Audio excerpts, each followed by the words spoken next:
हाँ जी बिल्कुल सर, ये एग्री विजन के अपने नेशनल पेज पर हाँ हाँ इस पे लाइव शेयरिंग चलेगी सर।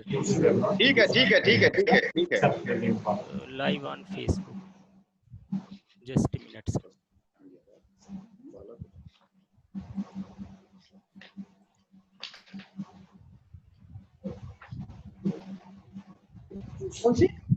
हो गया। न्यूक्लियस भी बस आपको अभी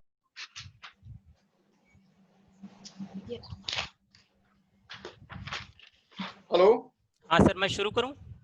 हाँ हमको लग रहा है शुरू करिए फिलहाल आप। ठीक है सर, मैं शेयर, बस just a minute, I am just starting.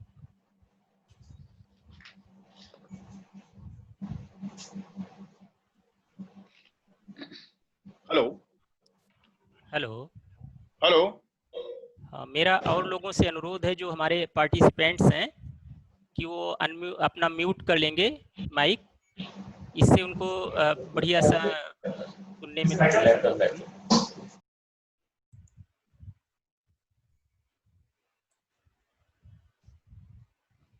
Hello. मैं शुरू करता हूं सर। हाँ हाँ शुरू करिए जी अरविंद जी जी, ओके। नमस्ते, good morning to all. I am Dr. Arvind Srivastava from IIT Roorkee. On behalf of organizing committee, I welcome to all participants in the inaugural session of 2 days national webinar on traditional agriculture, self-reliant Bharat, jointly organizing by Kshitiz Foundation, Jammu and Kashmir Unit and AgriVision. At the outset of the program, I request to Dr. Parmendra Singh sir, organizing secretary of the webinar, and scientist, Shere Kashmir University of Agricultural Sciences and Technology, Jammu, to deliver welcome address. Dr. Parmendra Singh sir. नमस्ते and good morning and warm welcome to all of you on the occasion of inaugural session of 2 days national webinar on traditional agriculture, self-reliant Bharat. Respected Dr. Mahendranath Pandey ji, Honorable Cabinet Minister for Skill Development and Entrepreneurship, Government of India, and Chief Guest of this webinar, Dr. J.P. Sharma ji, Honorable Vice Chancellor, Agriculture University, Jammu, and guest of honor of this function, Dr. R.K. Sinha Sahab, Honorable Vice Chancellor of Sri Mata Vaishno Devi University, Katra, Dr. N.C. Gautam ji, Honorable Vice Chancellor of Gramodaya University, Chitrakoot, Dr. U.S. Gautam ji, Honorable Vice Chancellor, Banda Agriculture University, Dr. R.P. Singh ji, Honorable Vice Chancellor of Agriculture University, Bikaner, respected member of organizing committee, faculty members, and dear participants. It gives me great pleasure to welcome you all to this 2 days national webinar being jointly organized by Kshitiz Foundation and AgriVision. Before going to start the inaugural function, first of all, I would like to extend my hottest welcome to all the guests with these words. पुष्प क्या अर्पित करूं मैं, पुष्प सा है भाव मेरा, पुष्प क्या अर्पित करूं मैं, पुष्प सा है भाव मेरा, लेके कर में सुमन अर्पित करता है मन, अब हमारा कर रहा आज स्वागत तुम्हारा. It is my proud privilege to extend a hearty welcome to our chief guest, Dr. Mahendranath Pandey ji, Honorable Cabinet Minister for Skill Development and Entrepreneurship, Government of India. We are most grateful to you, sir, for agreeing to our request to inaugurate the webinar and spare his valuable time us for his busy schedule. Your presence here adds weight, substance, and prestige to this online webinar. Our chief guest is well-known political figure. He has been received PhD and PG degree from Banaras Hindu University. He became the General Secretary of Student Union of Banaras Hindu University. In 1991, he was elected as the Legislative Assembly of Uttar Pradesh first time. In 1996, he was re-elected to the Assembly. He received the portfolio of Minister of State for Housing and Urban Development in UP government. He also served as Minister of State for Planning, independent charge between 1998 to 2000, and Minister of State Panchayati Raj between 2000 to 2002. In 2020 India general election, he was elected as the Member of Parliament from Chandauli Lok Sabha of Uttar Pradesh. On July 2016, he received the portfolio of Union Minister of State from Human Resource Development in first Modi ministry. Once again in May 2019, he re-elected from Lok Sabha and has been given the post of Cabinet Minister of Skill Development and Entrepreneurship in 17th Lok Sabha. You are most welcome, sir. I take this opportunity to also welcome from for core of my heart of our guest of honor of inaugural session, Dr. J.P. Sharma ji, Honorable Vice Chancellor of Agriculture University, Jammu. Previously, he was working as Joint Director Extension, Head Division of Agriculture Extension, and Director Center for Advanced Faculty Training at IRI, New Delhi. He has a vast experience of 28 years conducting strategic research, guiding teaching of post-graduation student, conducting national international training program, and carrying out agriculture extension activity in the farm mass field. He earned his PhD degree from IIT and post-graduation from GB Pant University, and was awarded fellowship from IIT and UNDP respectively. He has published more than 300 papers in reputed journal, magazine, and published 30 book and bulletin. He received more than 60 awards, including some international award from making outstanding contribution for the upliftment of farming community. You're most welcome, sir.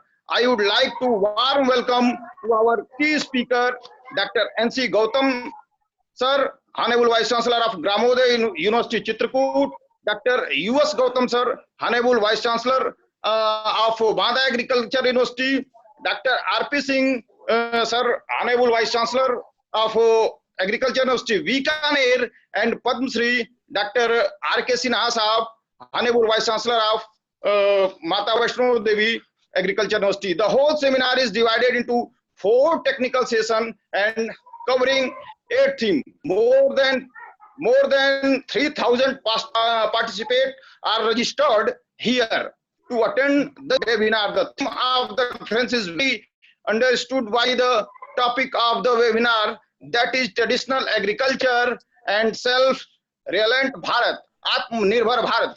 Today, whole world are facing the pandemic situation of COVID-19 and fighting with that on their own stage. In this direction, our Prime Minister motivates us to make our Bharat as self-reliant Bharat, Atmanirbhar Bharat. Bharat is a Krishi Pradhan Desh. No doubt that agriculture is the sector that can lead towards the fulfill the dream of the making self-reliant Bharat. So keeping these thought in mind, we all of our assemble here on the single platform to think and discussion about all. So again, I appreciate all of your specialty, our guest to join us today. We are hoping that we all will be learn a lot and great time to in 2 days. Thank you. Thank you, sir, for your nice delivery. Respected Dr. Mahendra Nath Pandey, sir, Honorable Cabinet Minister for Skill Development and Entrepreneurship, Government of India is with us. He is the chief guest of the inaugural function. Now, I would like to request Dr. Mahendranath Pandey sir to give us his kind blessing and deliver the inaugural address. Honorable Pandey sir.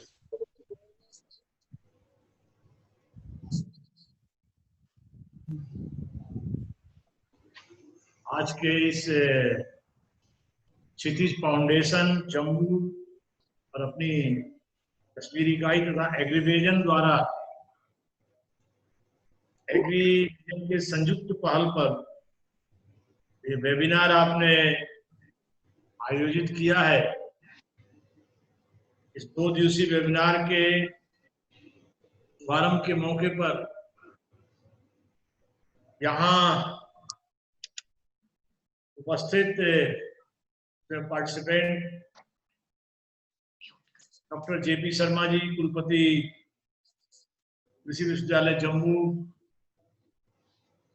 Padmashri doctor R K. Sinha ji, कुलपति माता वैष्णो देवी विश्वविद्यालय Katra, doctor NC. Gautam, कुलपति ग्रामोदय विश्वविद्यालय Chitrakoot, doctor US Gautam, कुलपति बांदा कृषि विश्वविद्यालय Banda, doctor RP. Singh ji, कुलपति कृषि विश्वविद्यालय बीकानेर राजस्थान, तथा इस आयोजन से विशेष रूप से जुड़े हुए हमारे प्रिय छोटे भाई डॉक्टर परमेंद्र सिंह जी और गजन सिंह तोमर, डॉक्टर एपी सिंह जी, और मैं देख रहा हूं हमारे कृषि प्रधान मेरे प्रिय जिले गाजीपुर से योगेश सिंह भी जुड़े हैं, और अनेक सम्मानित लोग, और इसमें प्रदेश के विभिन्न भागों, कश्मीर और कन्याकुमारी, विदेश से भी अनेक कृषि वैज्ञानिक, सामाजिक कार्यकर्ता, उद्यम से जुड़े लोग, प्राध्यापक, उन सबके प्रति इस चुनौतीपूर्ण क्षणों में मेरी शुभकामना है। मेरे तरफ से सबको बहुत आदर सम्मान। आप परमेंद्र जी और उनकी टीम को इस आयोजन के लिए एक बार पुनः विशेष शुभकामना दूंगा, और इससे जुड़े जो भी सीनियर्स हैं उन सबके प्रति मेरी बहुत ही आदर है। विषय का चयन भी बड़ा उत्कृष्ट है, परंपरागत कृषि, आत्मनिर्भर भारत।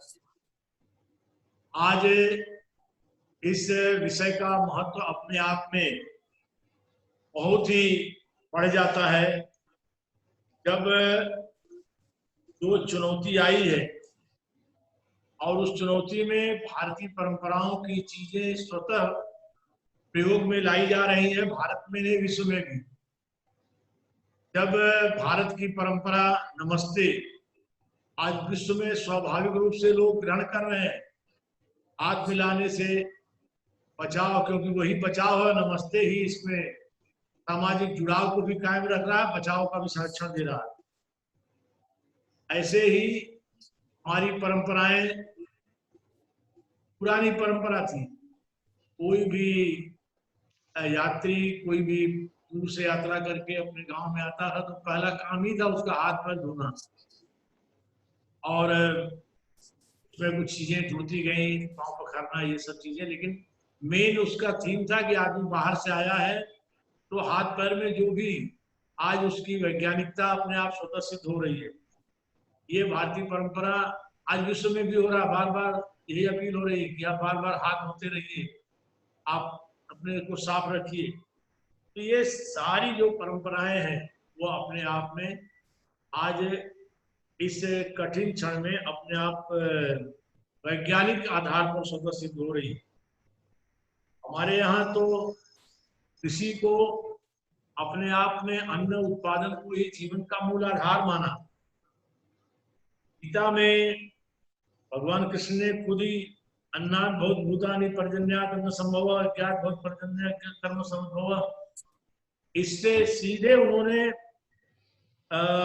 सत्कर्म यज्ञ से उत्पन्न उम्र के आच्छादन और उससे वायुमंडल में बादलों का सृजन और वृष्टि से फिर यज्ञ और अन्न, इस तरह से एक चक्र उन्होंने बनाया, बताया। और भारतीय जीवन उसी परंपराओं के क्रम में आगे बढ़ा। आज इस देश के अंदर मैं किसी को इस अवसर पर दोष निर्धारण के लिए नहीं आपके शुभारंभ संबोधन में बैठा हूं, लेकिन कहीं ना कहीं इस देश के अंदर मैंने पिछले दिनों एक पुराने एक विद्वान का लेख का कुछ अंश पढ़ा।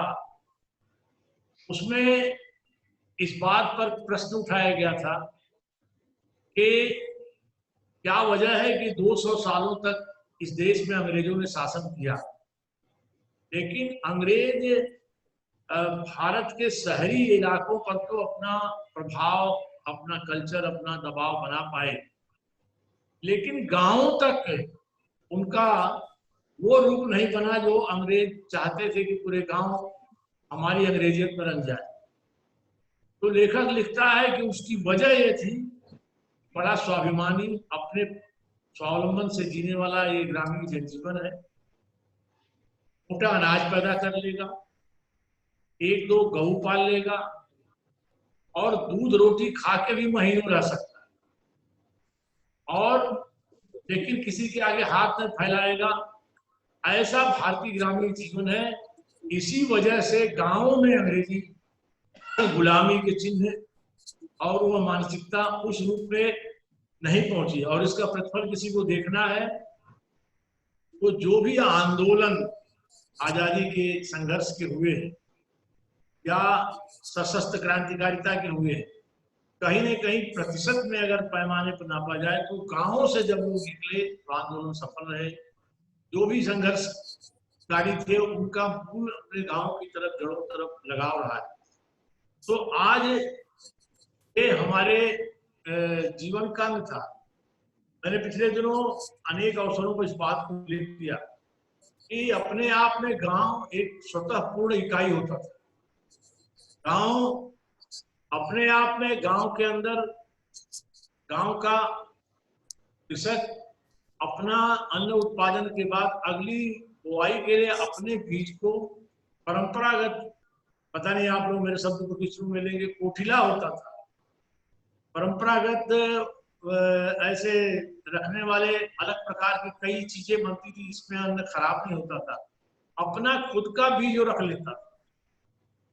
गांव की पूर्ण इकाई में सारा कुछ आवश्यकताएं, केवल व्यक्ति गांव के वैद्य से इलाज संभव नहीं तो इलाज के लिए दूर के चिकित्सालय जाता था, पर्यटन के लिए, तीर्थाटन के लिए और कभी कभी विशेष प्रकार के सार्वजनिक आयोजनों के लिए।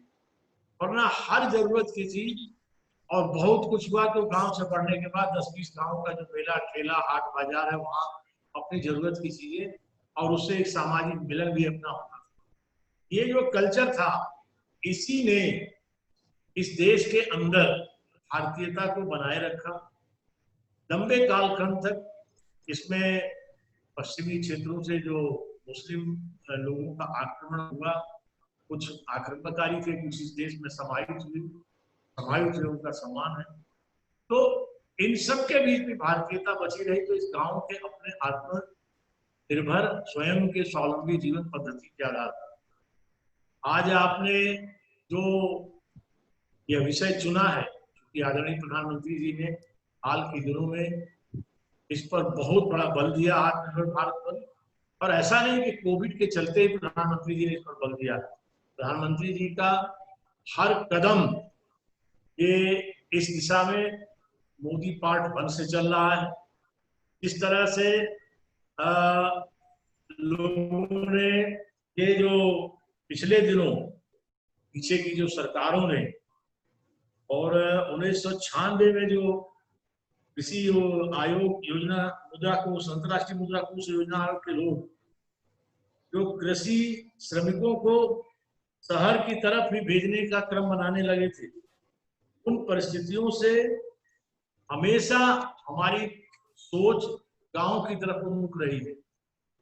अभी आपने देखा, चाहे ये आरसेप से निकलने की बात हो भारत की, उसमें भी भारत के किसी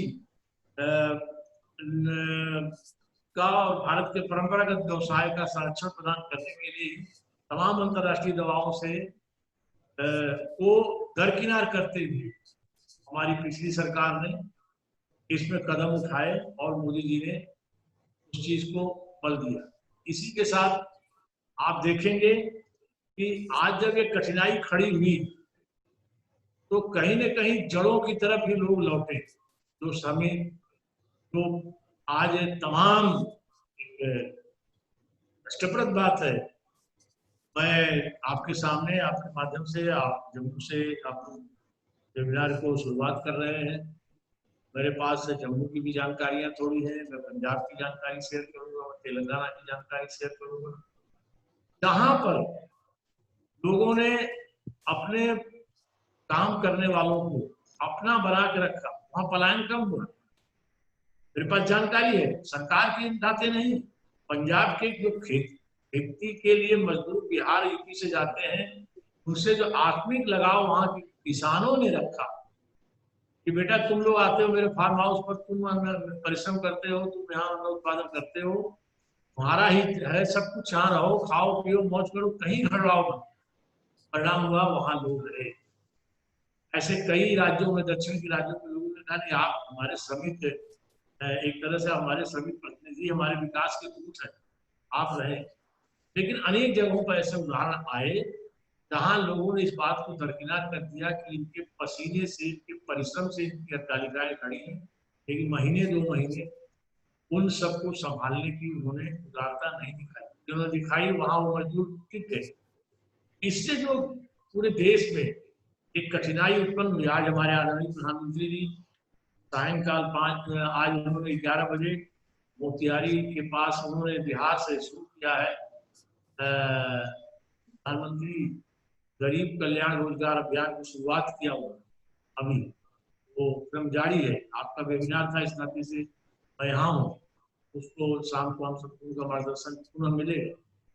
तो उसमें 6 ऐसे राज्य हैं जहाँ न्यूनतम 25,000 से ज्यादा श्रमिक अपने घरों को लौटे हैं। ऐसे 116 जिलों का चिन्हित किया है भारत सरकार की पावर ग्रुप ने, 11 सदस्यीय ग्रुप है। वहां पर आगामी 4 महीने तक विशेष प्रकार के रोजगार और सारे रोजगार का जो सृजन है, जो उसकी सुनिश्चितता है, वो विषय डिटेल में नहीं जाऊंगा, वो सब भारत की परंपरागत कृषि पर ही के इर्द गिर्द के दायरे में ही, मसलन बागवानी निर्माण, कुआं निर्माण, तालाब निर्माण और बागवानी को सृजन और खेती के अन्य जो उपक्रम है उन सबको मॉडर्न वे में प्रोत्साहन, ये सारी चीजें आज यहाँ पर भारत सरकार उसका में कदम उठाने जा रही है। भारत के 116 जिलों को चिन्हित किया और उस दिशा में 50,000 करोड़ की राशि भी प्रावधानित की गई। इन सब चीजों में से ये बात उभर के आती है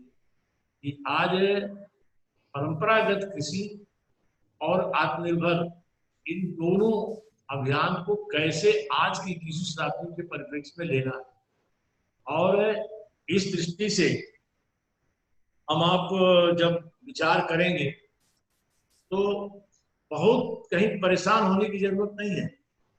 आज इस देश के अंदर हम लोग, जो मैं शुरू में मैंने बात की, महात्मा गांधी जी ने, आचार्य विनोबा ने, पंडित दीनदयाल उपाध्याय ने, डॉक्टर राम मनोहर लोहिया ने, देश के अनेक नीति नियंताओं और मार्गदर्शक सिद्धांत देने वाले महान लोगों ने हमेशा भारत के परंपरागत विषयों को बल दिया।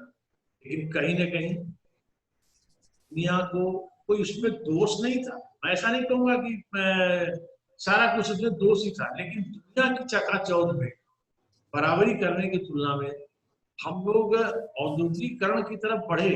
वो ना आवश्यक था, वो ठीक था, लेकिन उस औद्योगिकीकरण के अंधाधुंध भागम भाग में अपनी परंपरागत चीजों को हम छोड़ते गए। उसके चलते मॉडर्न टेक्नोलॉजी से जो बहुत सी चीजें हमें उपलब्धियां मिली, हमारा उत्पादन बढ़ा, हम अन्न में आत्मनिर्भर हुए, आज उसका प्रतिफल है, उसका सकारात्मक पक्ष है कि आज भी भारत सरकार के ही खाद्य भंडारों में अभी कम से कम 1 साल तक भारत की जनता को खिलाने का कम से कम गेहूं और चावल तो उपलब्ध ही है और अन्य अनाज भी उपलब्ध है। तो ये परिस्थिति तो बनी देश की। उसमें लाल बहादुर शास्त्री जी की अपनी मुरारजी भाई की अपील, ये सारी चीजें क्रमशः, अटल जी का योगदान है अपनी जगह, सब महत्व रखता है। लेकिन उस चीज में ये जो परंपरागत कृषि को बाद में ऑर्गेनिक पर आज बल दिया जा रहा है, न ध्यान देने का परिणाम हुआ कि तमाम विकृतियां भी उस अधिक उत्पादन के साथ आई, जिससे तमाम अनेक प्रकार के रोगों का भी स्वरूप प्रकट हुआ। और इन सब में हम लोग कहीं न कहीं ये चीज भूल गए, अंधाधुंध शहरीकरण, अंधाधुंध भागम भाग के चक्कर में जो गांवों का एक स्वस्थ और आत्मनिर्भर जीवन था, उस पर फोकस कम रहा। अब आज आप देखिए कि हमने बड़े बड़े माल दुनिया की नकल बना लिए, हमने बड़े बड़े बिग बाजार खड़े कर दिए, लेकिन जब यह वैश्विक महामारी आई, 2 शताब्दियों के बीच की सबसे बड़ी महामारी, और पीछे की महामारियों को तो हम लोग चर्चा सुनते रहे हैं, लेकिन आज जिस तरह से पूरी दुनिया इससे ग्रसित है, ऐसी महामारी आई, क्या हुआ? गांव के वही छोटे दुकानदारों ने संभाला, कस्बे के दुकानदारों ने संभाला, आवश्यक वस्तुओं की आपूर्ति, बच्चों के दूध हो, खाना पीना, दर दवाई, जो भी था, सब चीजें आज वही जाके संभली। और इसका परिणाम रहा कि भारत की और भारत सरकार की सुनियोजित योजना और प्रधानमंत्री जी की मौस अपील, प्रधानमंत्री जी द्वारा पूरे क्षण 24 घंटे इसमें पूरी जीवन के संग देश को प्रेरित करना, और सभी राज्य सरकारों ने अपना योगदान दिया, उसका प्रतिफल रहा कि एक भी व्यक्ति इस कठिन दौर में भी भूख से नहीं मरा। तो इस अवस्था में किसने संभाला? मूल रूप से एज ए टोटल परसेंटेज में देखा जाए तो जो गांव है, उन्हीं गांवों ने इसको संभाला, और गांव से आधारित जो अर्ध शहरी क्षेत्र है, उन्होंने संभाला। कहीं न कहीं आज अब जरूरत इस बात की है कि सरकार की हर नीति, हर निर्णय में, और संस्थाओं और सामाजिक जो संस्थाओं, खास करके एग्रीकल्चर से जुड़ी तमाम जो प्रोसीडीज है और इंस्टीट्यूशंस है, सभी को इस प्रकार की अपने नीतियां, निर्णय, रिसर्च, इस प्रकार के प्रोडक्ट पर, इस प्रकार की चीजों पर बल देना चाहिए, जिससे कि ये कृषि गांवों में जैविक कृषि, स्वावलंबन कृषि, और जो गांवों से चीजें उपलब्ध हो सके, आदमी को पूर्ण स्वस्थ अनाज भी दे, स्वस्थ वायुमंडल भी दे, और उसमें से आत्मनिर्भर भारत के रूप में हमको इस कदम बढ़ना है कि जैसे हम दुनिया को चाय और चीनी का निर्यात करते हैं, चावल का निर्यात करते हैं, हमें निर्यात का दायरा बढ़ाना होगा, हमें निर्यात के काइंड्स बढ़ाने होंगे। अब जैसे हमारे यहाँ अनेक योजनाएं बनी, बम्बू की परियोजनाएं बनी, बांस को लेकर के तमाम भारतीय के कृषक अपने परिकल्पना करके गाँव को आत्मनिर्भर अनेक क्षेत्रों को बना सकते हैं। अनेक कृषि वैज्ञानिकों ने अपने रिसर्च किए हैं। अभी भी भारत के अंदर प्रकृति भारत को दुनिया के देशों में अत्यधिक अनुकूलता देती है। इतनी ऋतुओं, इतने प्रकार के मौसम, हर प्रकार के फसलों के उत्पादन हेतु मौसम की उपलब्धता इस देश में है। जरूरत है उसमें परंपरागत कृषि के संग आधुनिक रिसर्च का एक संयुक्त और एक समन्वित समेकित तालमेल बिठाने की, जिससे भारत की मौलिकता भी बनी रहे और भारत के अंदर उत्पादन ऐसा हो कि दुनिया में उसका आकर्षण भी बढ़े। हर क्षेत्र में आत्मनिर्भर दिशा में हमको आगे बढ़ना है। हम पहले मसालों के लिए, अपने शिल्पों के लिए दुनिया में आकर्षण के केंद्र थे, और अभी भी बहुत हद तक उसमें है, लेकिन कहीं न कहीं अपने गांव आधारित उसका नाम लेना तो इस समय जरा माहौल उचित नहीं प्रतीत होता है, मन में बड़ी पीड़ा हो जाती है। लेकिन बात बताने के लिए, हमारे रेशम उद्योग के अलग, चाइना ने रेशम उद्योग को अपनी थोड़ी सी बढ़त बढ़ा ली, क्योंकि हमने अपने गांव में रेशम उद्योग के पुराने परंपरागत तरीकों को बल देना छोड़ दिया। तो इन सब चीजों पर ध्यान देने की जरूरत है। इसके साथ साथ टेक्नोलॉजी के क्षेत्र में भी कई फील्ड में, सॉफ्टवेयर के क्षेत्र में जिस तरह दुनिया में हम छाए, तो हमारे युवा इतने प्रतिभाशाली है। वो युवा यदि अमेरिका के अंदर, ब्रिटेन के अंदर, कनाडा के अंदर और हम दुनिया के तमाम देशों में अपना झंडा गाड़ सकते हैं, तो क्यों उनके अंदर एक स्वावलंबन और आत्मनिर्भर भारत और राष्ट्रवाद, राष्ट्रीय सोच का भाव उनके अंदर जगा करके उन्हें अपने देश के लिए उनकी मेधा का सदुपयोग करते हुए इन सभी चीजों को समेकित करके परंपरागत कृषि के साथ आत्मनिर्भर भारत की इस परियोजना पर काम करते हुए हम सब आगे, और भारत सरकार ये आदरणीय मोदी जी की कैबिनेट के सदस्य के रूप में पूरी जिम्मेवारी से मैं आप सबके बीच अपने विचार संप्रेषित करना चाहता हूं कि इस समय पहले से भी भारत सरकार ने अनेक ऐसे कदम उठाए। इस कोविड कठिनाई के पूर्व भी इतना फोकस किसानों के ऊपर, श्रमिकों के ऊपर माननीय मोदी जी की मोदी पार्ट 1 और मोदी पार्ट 2 की शुरुआत में उदाहरण के रूप में आप देखें, पार्ट 1 में मृदा परीक्षण, मिट्टी की जांच, उसके आधार पर किसी की उत्पादन और बीज और आदि की परियोजनाएं बनी। आपके किसी क्षेत्र को इम्पोर्टेंस दिया गया। MSP स्वामीनाथन कमेटी और जो भी अब तक रिपोर्ट थी उसका 100% लागू करने का प्रयत्न।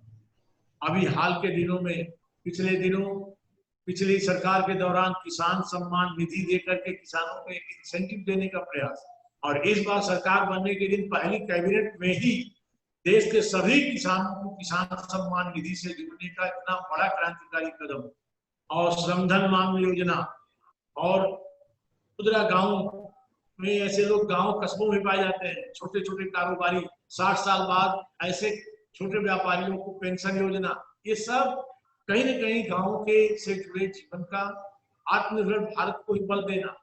और अभी पुनः जब इधर 20 लाख करोड़ के पैकेज में भी उन्हीं विषयों को बल है जिससे आत्मनिर्भरता की तरफ हम बढ़ सके।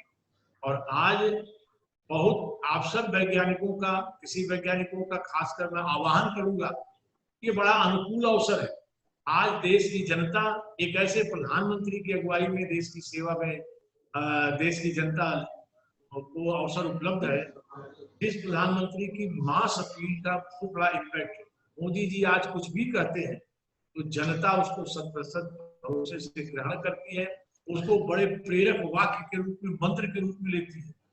आज मोदी जी ने आत्मनिर्भर भारत का जो परिकल्पना दी है, और उसमें आप कृषि वैज्ञानिकों का, कृषि क्षेत्र से जुड़े लोगों का, क्योंकि आप सीधे गांव से जुड़े हैं, अपने फार्मों से जुड़े हैं, अपने रिसर्च लैब से जुड़े हैं, और आप इस देश के कृषि आधारित इस हिंदुस्तान के आत्मनिर्भर बनाने के सबसे बड़े कारक तत्व है।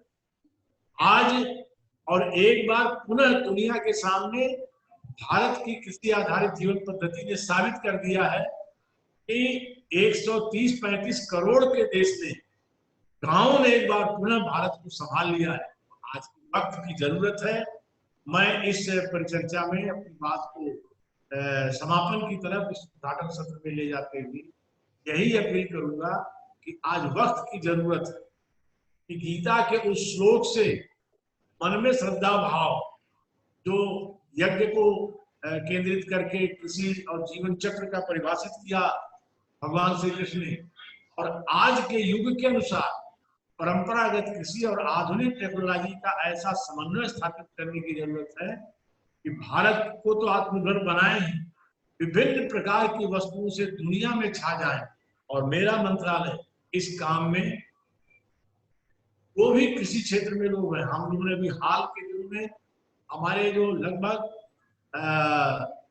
2400 जॉब रोल में हमारा डिपार्टमेंट स्कीम करता है, लेकिन हमने 400 जॉब रोल को ज्यादा फोकस किया है, और उसमें भी इधर नया फोकस अपने आप में जैविक खेती, एग्रीकल्चर बेस्ड प्रोडक्ट के बीच में, और सर्विस सेक्टर के क्षेत्र में, टेक्नोलॉजी के क्षेत्र में, डिजिटाइजेशन के क्षेत्र में, हेल्थ सर्विस के क्षेत्र में हमारे डिपार्टमेंट ने ज्यादा फोकस किया है, और उसी दिशा में हम सब और कदम उठाने वाले हैं। हमारा अभियान है माननीय मोदी जी की अगुवाई में, कौशल भारत कुशल भारत, और भारत के अंदर और विश्व में भारत के युवाओं को वर्ल्ड की सबसे बड़ी स्किल फोर्स बनाना है।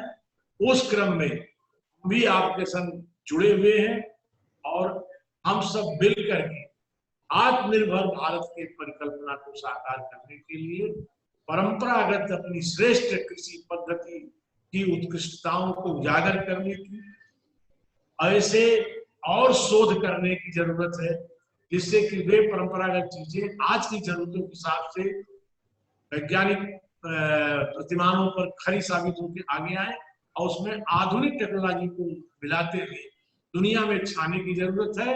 और भारत के इतनी बड़ी आबादी को तो एक हमारी जो शक्ति है, ये जन शक्ति है, उसे अपनी सामर्थ्य शक्ति में मोदी जैसे नेता की अगुवाई में हमको तब्दील करने की, एक मजबूत भारत के रूप में आगे बढ़ने की जरूरत है।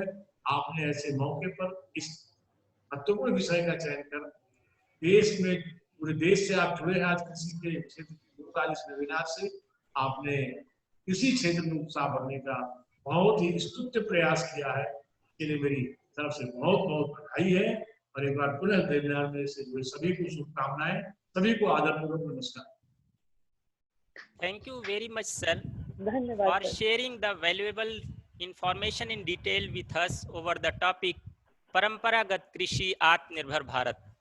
Thanks a lot, sir, once again. And now I request to guest of honor, Dr. J.P. Sharma, sir, Honorable Vice Chancellor of the Sher-e-Kashmir University of Agricultural Sciences and Technology, Jammu, to address the inaugural session. Dr. J.P. Sharma, sir.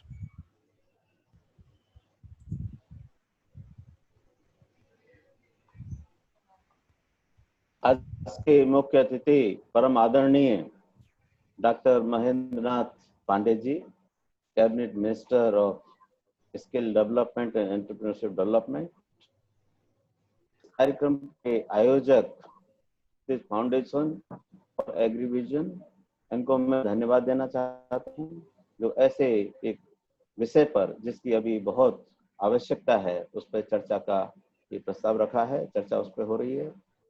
और जो panelist हैं, जो विभिन्न विश्वविद्यालयों के vice chancellor हैं, doctor NC Gautam साहब हैं, डॉक्टर यूएस गौतम साहब हैं, आरपी सिंह साहब और आरके सिन्हा साहब, और भी जो हमारे यहाँ पैनलिस्ट हैं, उन सभी का मैं इस कार्यक्रम में स्वागत करता हूँ। एक ऐसी प्रस्तावना हमारे मुख्य अतिथि महोदय ने रख दी है जो स्वावलंबता से लेके हर क्षेत्र को उन्होंने छुआ है। किसानों की आमदनी को, गांव में कैसे हम रहते थे, हमारा परिवेश क्या था, पहले हम वास्तव में ही पहले से ही स्वावलंबी थे, और आगे की हमारी दिशा और दशा क्या होनी चाहिए, इसको एक विषय को संपूर्णता कर आपने दी है। मैं इस मंच से आपका धन्यवाद करना चाहता हूं, स्वागत करना चाहता हूं। ये हम अपने भूतकाल में जाएं, जब हम गांव में थे तो वास्तव में पूरा ये आत्मनिर्भर ही था एग्रीकल्चर। हर चीज सेल्फ सफिशिएंसी विलेज लेवल पे थी, फार्मर लेवल पे थी, सोसाइटी के लेवल पे थी। हमें हल बनवाना है, उसके लिए कारपेंटर है, वही है। हमारा फावड़ा है, दरांती है, जो भी यंत्र थे कृषि के, उसके लिए वही साधन थे। हमें जुलाहा है, बुनने वाला है, रंगरेज है, सभी वो थे, और उनको कैश में कुछ नहीं दिया जाता था। हमारी जो फसल कटेगी उसी में से सबको शेयर दे दिया जाता था। तो वास्तव में हमारा जो खेती थी वो एक आत्मनिर्भर थी। अभी जो आज बात हुई कि खेती की कितनी महत्व है, मंत्री महोदय ने भी बताया कि हर क्षेत्र में दिक्कत आई इस जो कोरोना के युग में, लेकिन हमारी किसानी थी, हमारा किसान था, हमारी एग्रीकल्चर थी जिसने इस देश को बचा के रखा। 2008 में भी विश्व में रिसेशन आया था, बहुत से देश में आत्महत्याएं हुई थी, बहुत से कारोबार बंद हुए थे, लेकिन उस रिसेशन का भी अंतर हमारे देश में नहीं पड़ा था, क्योंकि हमारी जो एग्रीकल्चर थी वो सुदृढ़ थी। अभी इस कोरोना के टाइम में, संक्रमण में, जो मंत्री जी ने बताया कि एक भी व्यक्ति भूख से नहीं मरा, ये हमारे किसानों का सहयोग है, हमारे नीति निर्धारक हैं, उनका ये एक विजन है कि खेती ने इसमें जो सारी चीजें प्रोडक्शन से लेके मार्केटिंग से लेके सारी सुविधाएं उपलब्ध कराई, और एक भी व्यक्ति ऐसा नहीं हुआ जिसको भोजन उपलब्ध नहीं हुआ। तो ये एक जो हमारी प्राथमिकता है, और आज का जो समय है वो सारा खेती केंद्रित है, सारी योजनाएं हैं वो खेती पर केंद्रित हैं, और सबसे महत्वपूर्ण जो सेक्टर है वो खेती है। और जो मंत्री जी का महोदय का जो विभाग है skill development and entrepreneurship development, ये विभाग पहले नहीं हुआ करता था। हमने देखा कि खेती में कैसे रोजगार के साधन दिए जाए, कैसे लोगों की स्किल डेवलपमेंट किया जाए, कैसे जो जॉब सीकर्स हैं उनको जॉब प्रोवाइडर बनाया जाए, उसको सोचते हुए ये जो महत्वपूर्ण काम कर रहा है ये विभाग। मंत्री महोदय, मैं आपको इस माध्यम से धन्यवाद करना चाहता हूँ। ये क्यों जरूरत है इसकी? पहले हम कहते थे, कहावत थी, उत्तम खेती मध्यम बान निश्चित चाकरी भीख निदान। अब बीच में एक ऐसा समय आया जहां खेती को जो है लोग छोड़ रहे थे, और उसके लिए सरकार ने योजनाएं भी चलानी पड़ी कि कैसे लोगों को खेती में अट्रैक्ट किया जाए। पहले ये उत्तम वो था, और अब से मुझे लगता है जो हमने अनुभव किए हैं कि आने वाले समय में कोई भी चीज जो है छोड़ सकते हैं, हम एग्रीकल्चर को नेग्लेक्ट नहीं कर सकते। ये हमने अभी इस पेंडेमिक में जो इसको महसूस किया है, और इसको हमें और भी बढ़ावा देना पड़ेगा। क्यों जरूरत है इसकी? आत्मनिर्भरता की क्यों खेती में जरूरत है? ट्रेडिशनल विजडम की, ट्रेडिशनल नॉलेज की क्यों जरूरत है? आप देखें, हमारा क्लाइमेट चेंज हो रहा है, और एग्रीकल्चर पे क्लाइमेट का सबसे ज्यादा असर पड़ता है। और क्लाइमेट चेंज होने का भी कारण है जो कि हमारा जो हम यूज करते हैं पेस्टिसाइड, इंसेक्टिसाइड, फर्टिलाइजर, केमिकल, ये यूज करते हैं, इसमें भी जो हमारा क्लाइमेट का परिवर्तन है, मीथेन गैस जो निकलती है, तो ये एक क्लाइमेट में जो चेंज हो रहा है उससे खेती सबसे ज्यादा प्रभावित है। हम कहते हैं कि मस्टर्ड की सोइंग जो है अक्टूबर के मिडिल में होनी चाहिए। वो क्यों कहते हैं कि मीन टेम्परेचर उस समय जो है 26 डिग्री जो है होता है, और वो जर्मिनेशन के लिए सुटेबल होता है। लेकिन अब ये टेम्परेचर अक्टूबर की बजाय नवंबर में आने लगे, या अक्टूबर की बजाय सितंबर में आने लगे, तो हमारी सारी पैकेज ऑफ प्रैक्टिसेस को हमें चेंज करना पड़ेगा, क्योंकि खेती सबसे ज्यादा टेम्परेचर, ह्यूमिडिटी, इन सब चीजों पर आधारित है।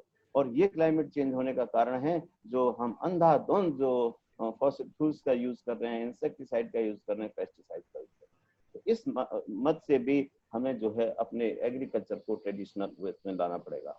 दूसरा फूड है।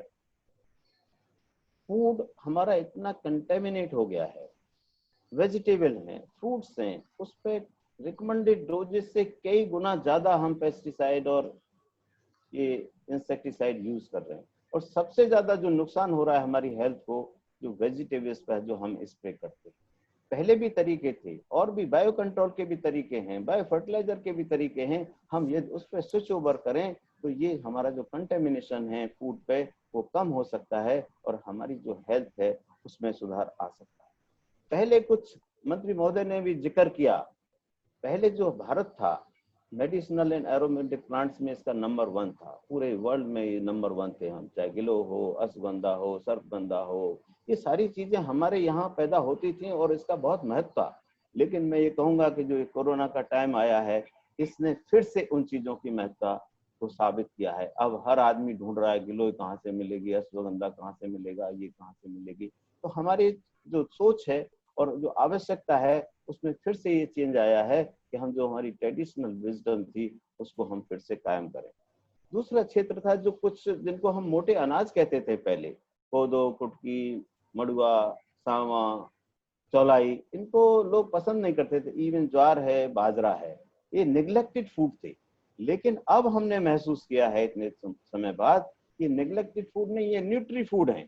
और ये बात शुरू हो गई है, यदि हम बाजरा का आटा गेहूं के आटे में मिला देते हैं तो उसकी वैल्यू बढ़ जाती है, ज्वार का आटा बढ़ा देते हैं तो उसकी वैल्यू बढ़ जाती है, जो सबसे पहले मटर मिला देते हैं तो उसकी वैल्यू बढ़ जाती है।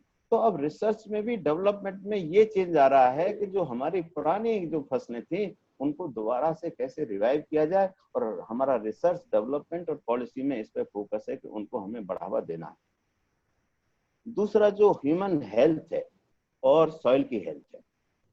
सॉइल की हेल्थ पे हमारा सारा कुछ डिपेंड करता है कि हमारा प्रोडक्शन कैसा होगा, उसकी क्वालिटी क्या होगी।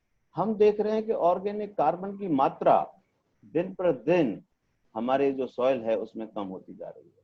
हम एक तरह से सॉइल को निचोड़ रहे हैं, कितना उसकी क्रॉपिंग इंटेंसिटी बढ़ा दें, कितना उसका प्रोडक्शन बढ़ा दें, और आगे की जनरेशन के लिए कुछ इसमें बचने वाला नहीं है। अब इसी को सोचते हुए भारत सरकार ने एक योजना चलाई है, परंपरागत कृषि विकास योजना, और उसमें बड़ा अच्छे वो भी साधन भी दिए हैं। 50,000 रुपए एक क्लस्टर के लिए वो देते हैं, और दिन प्रतिदिन ऑर्गेनिक फार्मिंग के अंतर्गत ये एरिया बढ़ता जा रहा है। इससे 2 फायदे होंगे। एक तो जो जमीन की जो फर्टिलिटी है फिर से वो रेस्टोर होगी, और दूसरा ये है कि जो उसका रेजिडुअल इफेक्ट है केमिकल फर्टिलाइजर का वो कम होगा, और हमारी ह्यूमन हेल्थ को फायदा होगा। मैं आपको बताना चाहता हूं कि जो हमारे देश में फर्टिलाइजर यूज इफिशियंसी है वो 30 से 33% है।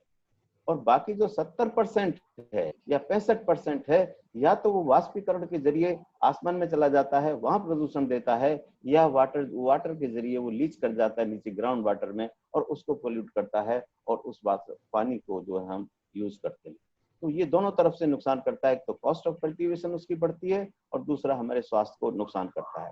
तो अब ऑर्गेनिक फार्मिंग, इसको हम बढ़ावा दे रहे हैं, परंपरागत कृषि योजना को हम बढ़ावा दे रहे हैं, नेचुरल फार्मिंग को हम बढ़ावा दे रहे हैं। इससे दो फायदे होंगे, सॉइल की हेल्थ बढ़ेगी, ह्यूमन की हेल्थ बढ़ेगी और cost of cultivation long run में इसमें कम हो जाएगा। जो हम बात कर रहे हैं इनकम बढ़ाने की, उसको भी हम इससे एड्रेस कर सकते हैं। और एक है क्षेत्र जो आपका जो फार्मर लेड इनोवेशंस, मैंने देखा है कि बहुत से फार्मर्स हैं जिन्होंने अपने इनोवेशंस डेवलप किए हैं, चाहे वो वाटर कंजर्वेशन से हो, चाहे वो प्लांट प्रोटेक्शन से हो। एक गांव है सोनीपत में जहां सारा एक भी लीटर केमिकल फर्टिलाइजर यूज नहीं होता, सारा बायो कंट्रोल के जरिए वहां पर होता है। तो ये इन चीजों को बढ़ावा देने की जरूरत है। बहुत से किसान इसको प्रैक्टिस कर रहे हैं, कॉस्ट ऑफ कल्टीवेशन कम हो रही है, एनवायरमेंटल पॉल्यूशन कम हो रहा है और ह्यूमन हेल्थ और प्लांट हेल्थ जो है उससे फायदा उसको हो रहा है। तो इन चीजों की जरूरत है कि हम फार्मर लेड इनोवेशंस का डॉक्यूमेंटेशन करें। हमने अपने यहाँ शुरू कर दिया है, अभी मैंने कल परसों ही चर्चा की है अपने अधिकारियों से कि ऐसे इनोवेशंस को फार्मर ने जो खुद डेवलप किए हैं, इसका एक और फायदा है कॉस्ट इफेक्टिव है, और दूसरी चीज क्योंकि वो फार्मर्स ने खुद डेवलप किए हैं तो सोसाइटी में उसकी एक्सेप्टेंस बहुत ज्यादा है। तो जरूरत इस बात की है कि क्या पूरे देश में हम इस तरह के इनोवेशंस को, जिससे आत्मनिर्भरता जिनसे हमारी जो है बढ़ती है, कॉस्ट ऑफ कल्टीवेशन कम होती है, सॉइल की हेल्थ बढ़ती है, ह्यूमन हेल्थ का प्रोटेक्शन होता है, क्या ऐसे इनोवेशंस या फार्मर लेड इनोवेशंस या ट्रेडिशनल विजडम जो हमारी है उनको हम इकट्ठा करें, उनको डॉक्यूमेंट करें, और जो साइंटिफिक ऑर्गेनाइजेशन है, एग्रीकल्चर यूनिवर्सिटी है, ICR इंस्टीट्यूशंस हैं, उनकी अप स्केलिंग और आउट स्केलिंग पूरे देश में करें, जिससे वास्तव में हम इस बात में सहयोग दे सकें कि हमारा देश किस तरह से आत्मनिर्भर खेती में हो सकता है। और मेरा मानना है कि यदि खेती में हमारा देश आत्मनिर्भर हो गया तो पूरा देश सभी सेक्टर्स में आत्मनिर्भर हो सकते हैं, क्योंकि खेती एक ऐसा माध्यम है, ये कोई एक व्यवसाय नहीं है, it is a way of life, it is a culture, ये हमारी संस्कृति है। तो इसको हम ये, और 43% जो रोजगार है देश में वो सिर्फ खेती में है।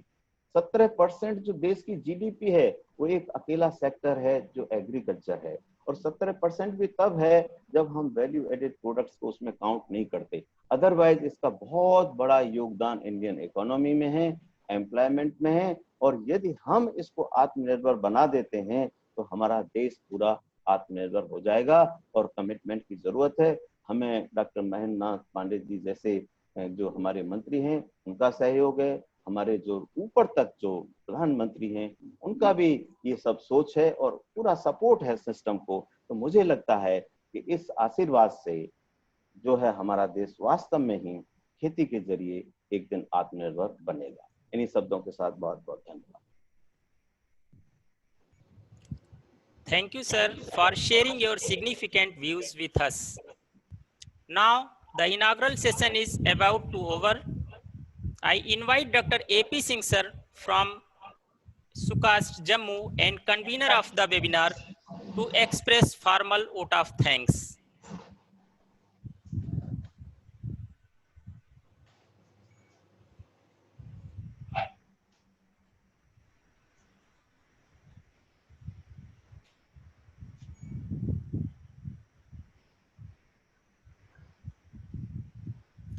Dr. AP Singh, sir.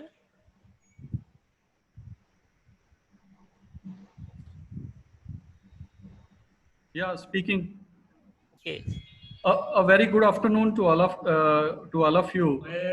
First मैं of सभी all, को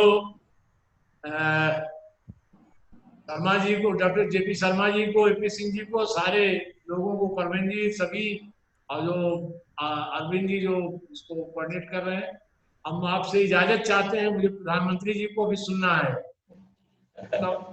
लाइव चल रहा है। आपकी इजाजत हो तो मैं आप सबको नमस्कार करूं। जी बस नमस्कार सर, नमस्कार। प्रणाम सर। माता वैष्णो देवी से प्रार्थना है कि जी जी भाई साहब, बहुत बहुत बहुत माता वैष्णो देवी से प्रार्थना है कि जल्दी हम लोग फिर मिले और स्वस्थ रूप में अच्छे जैसे मिलने जुलने का।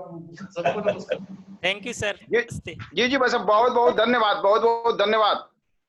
सर मैं पार्टिसिपेंट हूँ डॉक्टर पूनम मेहरोत्रा और मेरा माननीय मंत्री जी से एक सवाल है, क्या मुझे इजाजत है? अब अभी इस कार्यक्रम के बाद, चूंकि अभी वोट ऑफ थैंक्स फॉर्मल हो जाए, उसके बाद में सेशन में आप रख सकते हैं या चैट में आप भेज दें अपना सवाल। आप चैट के माध्यम से मैडम भेज दीजिए, वो मंत्री जी तक पहुंच जाएगा। चैट बॉक्स में आप उसको मेंशन कर दीजिए। सर सवाल चैट बॉक्स में करेंगे तो उतना ज्यादा समय लगेगा, बाद में आप हमें समय दे दीजिएगा। हाँ जी जी जी, sure sure madam, sure. Vote of thanks कराइए अरविंद जी। जी जी, okay sir, okay sir. Now I invite doctor AP Singh sir, the convener of the webinar, to express formal vote of thanks. A very good morning to all of you. First of all, I would like to express my deep sense of gratitude to the chief guest of today's function of this 2 days seminar on traditional agriculture, self-reliant Bharat, Dr. Mahendra Nath Pandey ji, Honorable Cabinet Minister for Skill Development and Entrepreneurship, Government of India. I thank you, respected sir, for sparing your valuable time and to be part of this webinar and giving us an insight about the traditional agriculture. I'm sure that all the participants, dignitaries attending this webinar must be benefited by your words of wisdom, sir. I once again thank you, sir, for being with us and grace the event with your benign presence. I also deem it my privilege to thank Dr. J.P. Sharma, sir, Honorable Vice Chancellor, SCOS Jammu, and patron of this webinar for speaking and sparing his valuable time and grace the occasion. I once again thank you, sir, for giving us an overview and insight about various intricacies of traditional agriculture, having the potential to pave the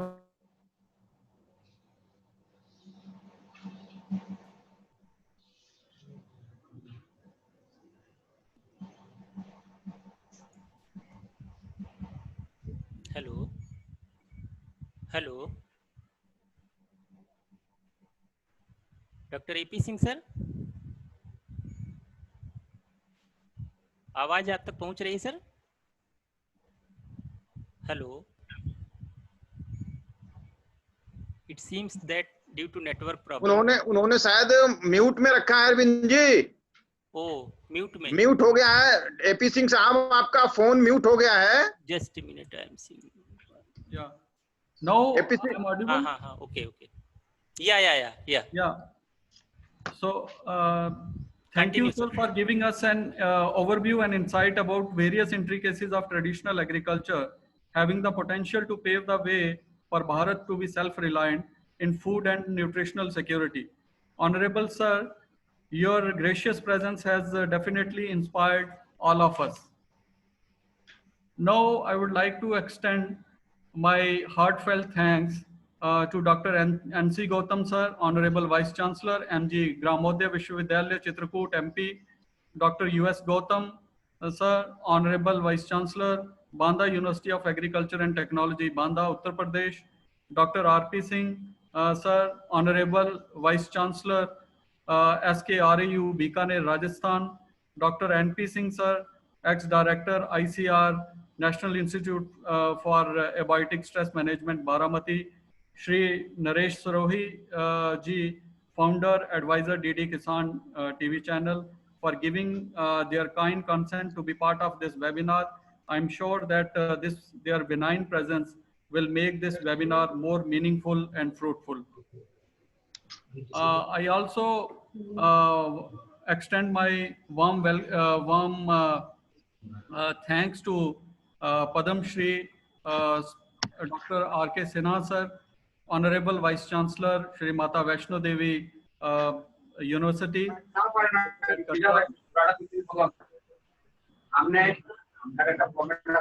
I also thank Shri Suraj Bharadwaj ji, National In Charge AgriVision, for his constant inspiration, cooperation, and guidance to organize this 2 days webinar. Now, I would like to extend my heart to the participant, other dignitaries, media persons, and others, those who have joined us at this moment. So lastly, I thank one and all for being a part of this webinar and making it more meaningful. Thank you.